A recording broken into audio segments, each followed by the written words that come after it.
혹독한 추위 속에서 2024년 대통령 선거를 위한 첫 경선지인 아이오와에서 공화당 코커스가 오후 7시에 열립니다. 오늘의 코커스를 시작으로 본격적인 대선 레이스가 시작되는 건데요. 화면을 보시면 아이오와에는 눈도 많이 내렸고 온도는 1972년 이래 52년 만에 가장 혹독하게 추운 날씨라고 합니다. 오늘 온도는 영하 25도인데 일부 지역은 체감 온도가 영하 56도까지 내려갈 것이라는데 상상이 가지 않습니다. 이곳 버지니아도 최근 들어서 가장 춥고 눈까지 내리고 있는데요. 촬영하는 이 시간엔 보시다시피 눈이 조금씩 내리고 있습니다. 자, 어쨌든 아이오와 코커스는 오후 7시 99개 카운티 1657개 장소에서 진행됩니다.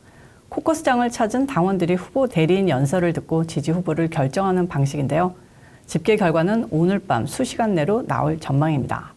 Hello, Iowa. You're going to win this election for us. 공화당의 유력 후보인 트럼프 전 대통령과 론 디산티스, 니키 헤일리 등 모두 아이오와주에서 모여 막판 선거운동을 벌였습니다.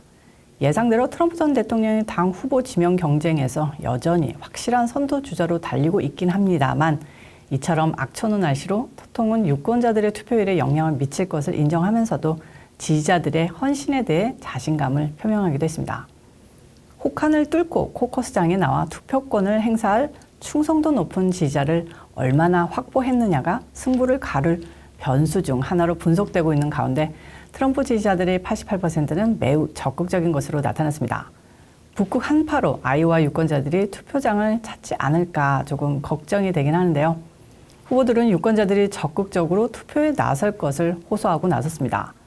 헤일리 전 대사는 춥다는 것을 알지만 여러분들의 투표가 꼭 필요하다. 공화당은 다시 승리하기 시작해야 한다며 자신이 대선에서 조 바이든을 확실히 이길 것이다 라고 강조했고요.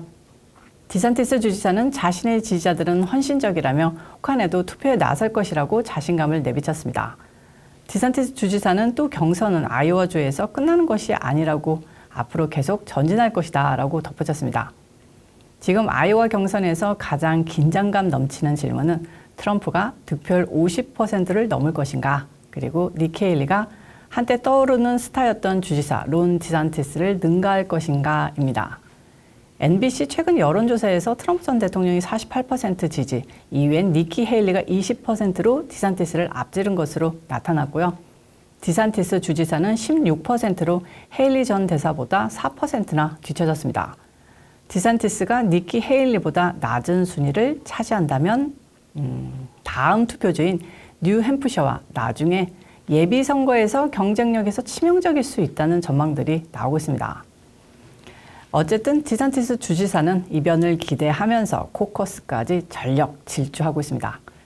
아이오와주 인구를 보면 약 320만 명 정도입니다.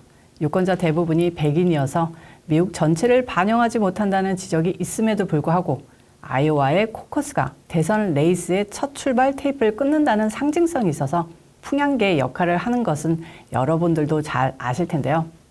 그래서 후보 간 경쟁이 치열하지만 헤일리 전 대사나 디산티스 주지사도 역시 1등은 트럼프 전 대통령이 될 것을 알고 있을 겁니다. 하지만 이곳에서 어떤 성적을 거두느냐가 다른 지역 경선에 영향을 미칠 걸 알기 때문에 유세에 결사적인 겁니다. 자, 아이오와 코커스 이후 이달 중에 뉴햄프셔주에서 프라이머리가 진행됩니다. 3월 5일 슈퍼 화요일로 불리는 17개 지역 경선이 치러지는 날인데 가장 중요한 날입니다. 이 시점으로 최종 후보가 윤곽이 드러날 텐데요. 예상대로 트럼프 전 대통령이 될 것으로 보이죠. 한편 민주당의 대선 후보인 바이든은 본선에 대비한다면서 선거 자금만 열심히 이렇게 쌓아두고 있나 봅니다. 바이든 대통령의 지지율은 좀처럼 올라가지 않고 있는데 지금 돈만 모으고 있을 때가 아닌 것 같은데요. 어제 ABC 방송과 입소스가 진행한 여론조사 결과를 보면요. 바이든 지지 응답은 33%로 지난해 9월 같은 조사보다도 지지율이 4%가 또 떨어졌습니다. 최저치입니다. 바이든 대통령은 공화당 경선 후보들과의 가상 양자 대결에서도 여전히 불리한 것으로 나왔는데 트럼프가 맞붙었을 때 43.3% 대 44.5%로 1.2%포인트 뒤처집니다. 또 헤일리나 디산티스 후보들에게도 뒤지는 것으로 나타났고요. 바이든 대통령의 공식 경선 일정은 다음 달 3일 사우스캐롤라이나주 프라이머리로 시작됩니다. 그 전에 오는 23일 뉴햄프셔주에서 프라이머리를 시작으로 경선을 시작하는데요.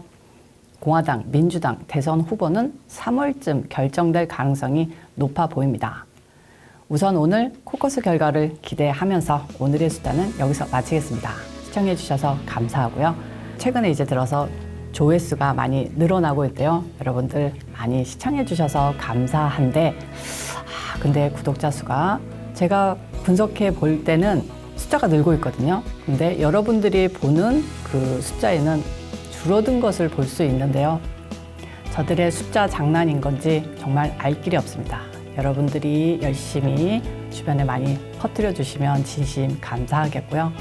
제가 구독자 수에 연연해 하지 않을 것으로 보이지 않죠. 구독자 수도 많이 연연해 하고 있으니까요. 여러분들 많이 퍼뜨려 주시고요. 저는 다음 영상에서 찾아오도록 하겠습니다. 안녕히 계세요.